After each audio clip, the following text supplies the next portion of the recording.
Welcome back to my channel.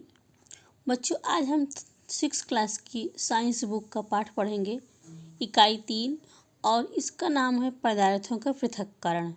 इसमें हम तत्व, यौगिक एवं मिश्रण के प्रकार, पृथक्करण की आवश्यकता, पृथक्करण की सामान्य विधियाँ, तो इसका आज विस्तृत अध्ययन करेंगे। साथ ही साथ आप इसको देखेंगे और इसका अभ्यास कार्य भी आप अगले वीडियो में प्राप्त करने वाले हैं। तो आइए इसको देखते हैं।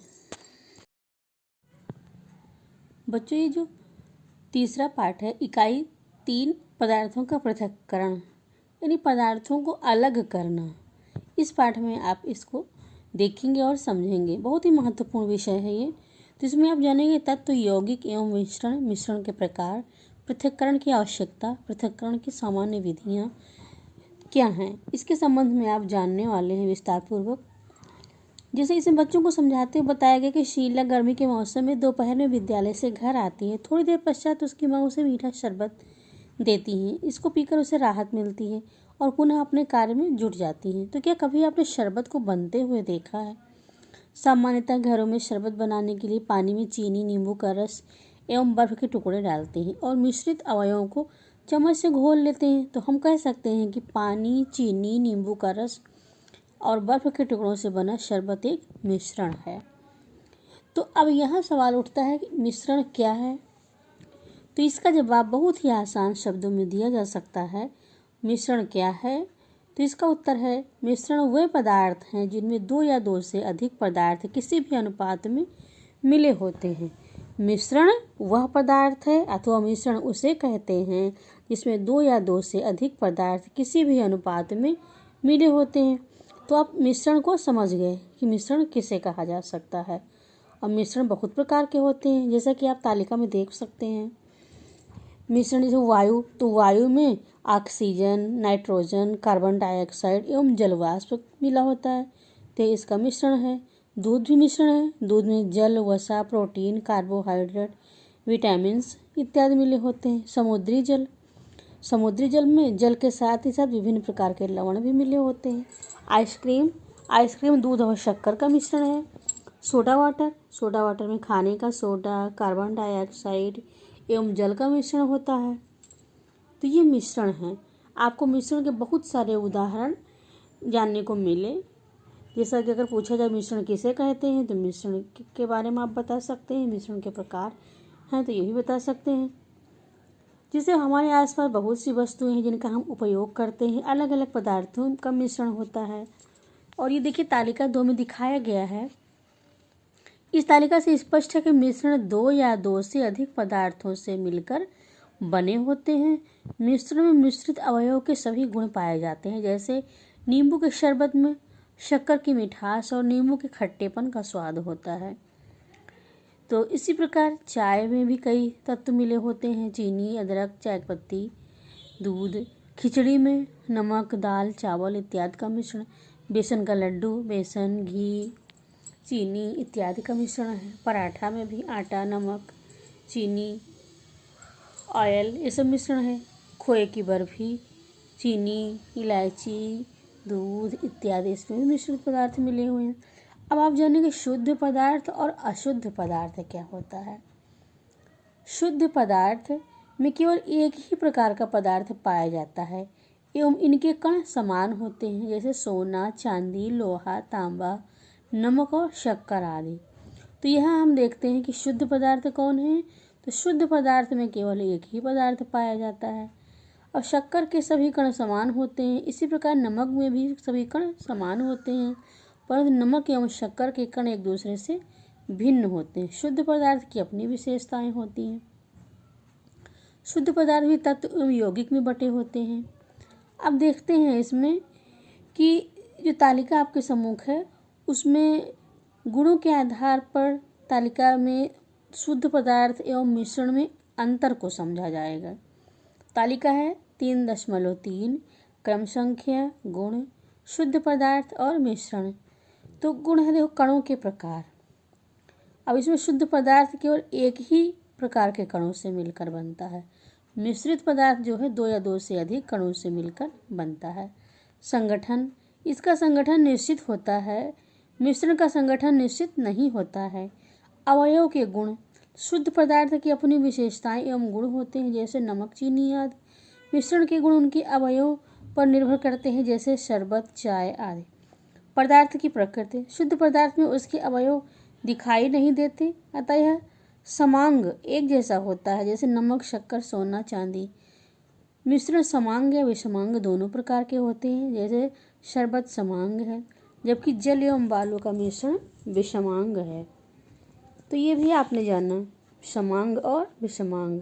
समांग में जो सब उससे मिलते जुलते हैं और उनका साथ किया जा सकता है, परंतु विषमांग में है जो उनका संगत जो है उनकी सर्वथा अनुचित होती है। फिर आते हैं तत्व एवं यौगिक पर। जैसे तत्व के अणुओं में केवल एक प्रकार के परमाणु होते हैं, जैसे लोहा, तांबा, चांदी, सोना, ऑक्सीजन, नाइट्रोजन आदि। एक ही तत्व को एक या अधिक से समान प्रकार के परमाणु मिलकर उसी तत्व का एक अणु बना लेते हैं। तत्व एवं उनसे मिलकर बने अणुओं का गुण समान होता है। यौगिक के अणु या दो या से अधिक विभिन्न प्रकार के परमाणुओं से मिलकर बने होते हैं, जैसे जल का एक अणु हाइड्रोजन के 2 परमाणु और ऑक्सीजन के 1 परमाणु से मिलकर बना है। यौगिक के गुण एवं अवयव तत्वों के गुण से सर्वथा भिन्न होते हैं, जैसे सामान्य ताप पर हाइड्रोजन एवं ऑक्सीजन गैस है, जबकि उनसे मिलकर बना जल द्रव है। अब आइए जानते हैं मिश्रण के प्रकार। मिश्रण कितने प्रकार के होते हैं? मिश्रण 2 प्रकार के होते हैं, समांगी मिश्रण और विषमांगी मिश्रण। अब जाने समांगी मिश्रण क्या है।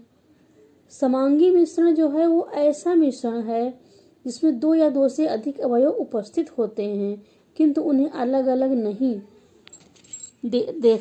देखा जा सकता है, समांगी मिश्रण कहलाते हैं। और मिश्रण के सभी अवयव समान रूप से वितरित होते हैं। फिर आ गया विषमांगी मिश्रण। जैसे एक कागज पर छोटी बालू और लोहे की छीलन को मिलाकर रखिए। आप निरीक्षण कीजिए कि अब बालू एवं लोहा की छीलन अलग अलग दिखाई देती है। तो अब जानते हैं कि विषमांगी मिश्रण कौन से हैं। ऐसे ठोस अथवा द्रव पदार्थ के मिश्रण जिनमें उनके अवयवी पदार्थ सामान्यतः अलग अलग होकर देखे जा सकते हैं, वह विषमांगी मिश्रण कहलाते हैं। इस प्रकार के मिश्रण में सभी घटक समान रूप से वितरित नहीं होते। अब आइए देखते हैं मिश्रण के गुण कौन कौन से हैं। मिश्रण के सामान्य गुण इस प्रकार हैं। मिश्रण में घटक किसी भी अनुपात में मिले होते हैं। मिश्रण में घटकों के अपने गुण विद्यमान होते हैं। मिश्रण में घटकों को पृथक किया जा सकता है। मिश्रण के विभिन्न अवयवों के पृथक्करण की क्यों आवश्यकता है? इनको पृथक्करण करना आवश्यक है कि शुद्धता जीवन की आवश्यकता है। दैनिक जीवन में मिश्रण से शुद्ध वस्तु प्राप्त करने एवं अवांछनीय, अनुपयोगी और हानिकारक पदार्थों को दूर करना आवश्यक है। कई बार पृथक किए गए अवयव लाभकारी एवं उपयोगी भी हो सकते हैं। जैसे बनी हुई चाय की पत्तियों को पृथक करना, चावलों से कंकड़ पृथक करना। तो इसका उद्देश्य है हानिकारक चीज़ों को दूर करना। और क्या अशुद्धियों, अनावश्यक चीज़ों को हम फेंक देते हैं। समुद्री जल से नमक जो है बनाया जाता है। कच्चे तेल से, क्रूड ऑयल से पेट्रोल, डीजल एवं मिट्टी का तेल। अब इसमें है लाभदायक अवयवों को पृथक करना, मिश्रण के घटकों को अनुपात ज्ञात करना। लाभदायक अवयवों का दैनिक जीवन में उपयोग करते हैं। मिश्रण में घटकों की मात्रा की जानकारी करके संबंधित कार्य करते हैं। प्रदूषित जल से मिट्टी एवं कणों तथा जीवाणुओं को पृथक करते हैं। शुद्ध पदार्थों को पृथक करते हैं। शुद्ध पदार्थों का उपयोग करते हैं। अब देखते हैं पृथक्करण यानी अलग करने की कौन कौन सी विधियां हैं। जैसे ठोस पदार्थ से ठोस पदार्थ को अलग करना, तो फटकना या ओसाना कहते हैं। देखिए चित्र में ओसाने की क्रिया दिखाई गई है। जैसे घर में माँ सूप से गेहूँ और चावल को फटक कर साफ करती है, और इस प्रकार सूप से अनाज में मिली हल्की अशुद्धियाँ अलग हो जाती हैं, और इस विधि को हम फटकना कहते हैं। तो इस विधि के द्वारा साफ चीज़ और गंदी चीज़ अलग हो जाती है। तो ये फटकना विधि हो गई। खलिहान में किसान वायु की सहायता से गेहूँ को साफ करते हैं, और भूसा युक्त अनाज को ऊंचे स्थान पर खड़ा होकर के गिराया जाता है, तो ये ओसाना हो जाता है। फिर है थ्रेशिंग। खेत अथवा खलिहान में तुअर यानी अरहर और धान के सूखे पौधे के गट्ठर या ढेर देखे होंगे। पौधे से अनाज जो है अलग करते हैं, तो पौधों को धूप में सुखाया जाता है। इस विधि में अनाज के दानों को अलग अलग करने के लिए पौधों को पत्थरों ये लकड़ी के पटरों पर पीटते हैं। अन्य कणों के पके हुए पौधों से अलग करने की प्रक्रिया को थ्रेशिंग कहते हैं। फिर आती है बीनना की प्रक्रिया। जैसे बीनने में घर में प्रतिदिन देखते होंगे आप लोग कि चावल या दाल को पकाने से पहले इन्हें बीना जाता है और इसमें से अनुपयोगी पदार्थ जैसे कंकड़ मिट्टी आदि जो मिले होते हैं उनको हटा देते हैं। तो इसके बाद आता है चालना। चालना भी पृथक्करण की एक प्रक्रिया है। जैसे आटे से रोटी बनते देखी होगी, तो रोटी बनाने के लिए चलनी से आटा चाला भी जाता है। चलनी से आटा चालने पर चलनी में क्या रह जाता है? चोकर अर्थात भूसी रह जाती है। इसी प्रकार मकान बनाते समय जाली से बालू को चाला जाता है और इस प्रकार महीन बालू चाल कर अलग कर दी जाती है और कंकड़ पत्थर जाली में रह जाते हैं। इस प्रक्रिया को चालना कहा जाता है। इसके पश्चात आता है ऊर्ध्वपातन। ऊनी कपड़ों की सुरक्षा के लिए सफेद रंग की गोलियां नेफेथलीन रख देते हैं और कुछ महीनों बाद गोली छोटी हो जाती है, गायब हो जाती है। ऐसा क्यों होता है? तो इसमें ये बात आती है निकल कर कि नेफेथलीन सामान्य ताप पर वाष्पीकृत हो जाती है। और इसके बाद है कि ये अघुलनशील ठोस पदार्थों को द्रव से पृथक करना। तो जैसे इसमें निथारना कहते हैं। जैसे किसी गिलास में पानी लिया, उसमें थोड़ी बालू मिलाएं, थोड़ी देर के लिए रख दिया गया तो बालू नीचे बैठ जाती है और पानी ऊपर आ जाता है, तो इसको निथारना कहा जाता है। ये भी पृथक्करण की एक प्रक्रिया है। फिर आते हैं छानना। जैसे फलों और सब्जियों के रसों को पानी पीने से पहले उनके बीजों तथा ठोस गूदों से पृथक किया जाता है, तो इसके लिए छानने की विधि प्रयोग की जाती है। जैसे घर में चाय छानी जाती है। फिर है छानना पत्र, फिल्टर पेपर कहते हैं इसे। जैसे गोल आकार का कागज़ का होता है और इसमें छोटे छोटे छिद्र होते हैं। हम छोटे कणों को द्रव से छानकर पृथक करते हैं। और इस प्रकार अब केंद्रण विधि होती है। जैसे घर में दही को मथानी से फेंटकर मक्खन और छाछ को पृथक करते हैं। डेयरी में दूध से मक्खन को अलग किया जाता है। दूध में चिकनाई को हल्के रंग जो है निलंबित होते हैं और दूध को किसी बड़े बर्तन में लेकर मथानी के द्वारा घुमाया जाता है। इस प्रकार को अपकेंद्रण विधि कहा जाता है। फिर घुलनशील ठोस पदार्थों को द्रव से पृथक करना, और इसमें है लगभग वाष्पन विधि। लगभग आधा मग पानी लेकर उसमें थोड़ा नमक मिला लें और पानी को गर्म किया गया। थोड़ी देर बाद बीकर का सारा पानी वाष्प बनकर उड़ जाता है और बीकर में नमक शेष रह जाता है। तो ये वाष्पन विधि है। फिर आता है आसवन विधि। आसवन विधि में भी देखिए, जैसे इसमें एक धातु की प्लेट लिया जिसमें कुछ बर्फ रखी है। प्लेट को केतली की टोंटी के ठीक ऊपर पकड़ा। गर्म करने पर केतली का सारा पानी भाप में बदल जाता है और भाप बर्फ से ठंडी की गई प्लेट के संपर्क में आती है और वह द्रव जल बन जाती है या बूंद बूंद बनकर बीकर में इकट्ठी हो जाती है। तो इस प्रकार भाप के द्रव में परिवर्तित होने की क्रिया को संघनन कहा जाता है। और इसके पश्चात आता है क्रिस्टलीकरण। क्रिस्टलीकरण में भी बीकर में आधे भाग से अधिक पानी भरकर जब फिटकरी को घोलते रहते हैं और पानी में फिटकरी का घुलना बंद न हो जाए, इस विलयन को संतृप्त विलयन कहा जाता है। घोल को गर्म किया, गर्म करने पर फिटकरी की जल में विलेयता बढ़ गई और फिटकरी की कुछ और मात्रा जल में घुल गई। अब इस घोल को बिना हिलाए ठंडा किया, फिर घंटों बाद फिटकरी के शुद्ध क्रिस्टल प्राप्त हो जाते हैं। तो यह प्रक्रिया क्रिस्टलीकरण कहलाती है। फिर है दो अमिश्रणीय ध्रुवों को पृथक करना, एक ही प्रक्रिया आती है। फिर है चुंबकीय पृथक्करण विधि। जैसे एक प्लेट में लकड़ी का बुरादा, लोहे की कील सुई लिया, एक चुंबक को प्लेट के पास लिया और देखते हैं चुंबक में लोहे की कील या सुई चिपक जाते हैं। इन्हें एक अलग प्लेट में एकत्रित कर लेते हैं। लकड़ी का बुरादा उसी प्लेट में रह जाता है। इस प्रकार लोहे की वस्तुएं पृथक हो जाती हैं। पृथक्करण की यह विधि चुंबकीय पृथक्करण विधि कहलाती है और इस प्रकार ये कार्य जो है संपन्न हो जाता है। प्राय अपने आसपास विभिन्न रंगों की वस्तुएं दिखाई देती हैं। प्रतीत होता है कि जो रंग दिखाई दे रहा है वही उसका मूल रंग है। तो क्या जानते हैं कि स्याही का रंग दिखाई देने वाला नीला रंग किन रंगों से मिलकर बना है? तो आइए इसका पता लगाते। नीला रंग कई रंगों से मिलकर बना है। हम क्रोमेटोग्राफी विधि द्वारा इसकी जानकारी प्राप्त कर सकते हैं। जैसे सफ़ेद खड़ी चौकली, चौक के नीचे वाले हिस्से से ऊपर ड्रॉपर से बूंद बूंद स्याही डालकर चारों ओर एक लाइन बनाया।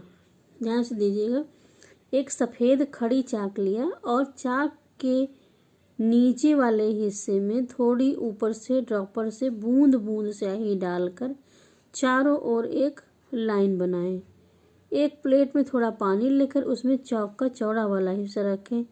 ध्यान रखें जल स्तर स्याही लगे निशान के नीचे ही रहे। अब देखें, क्या चाक जल सोख रहा है? क्या स्याही के रंग में कोई परिवर्तन दिखाई दे रहा है? क्या कई रंगों की पट्टियां चाक पर दिखाई दे रही हैं? चाक में नीली स्याही के अतिरिक्त और रंग कहाँ से आए?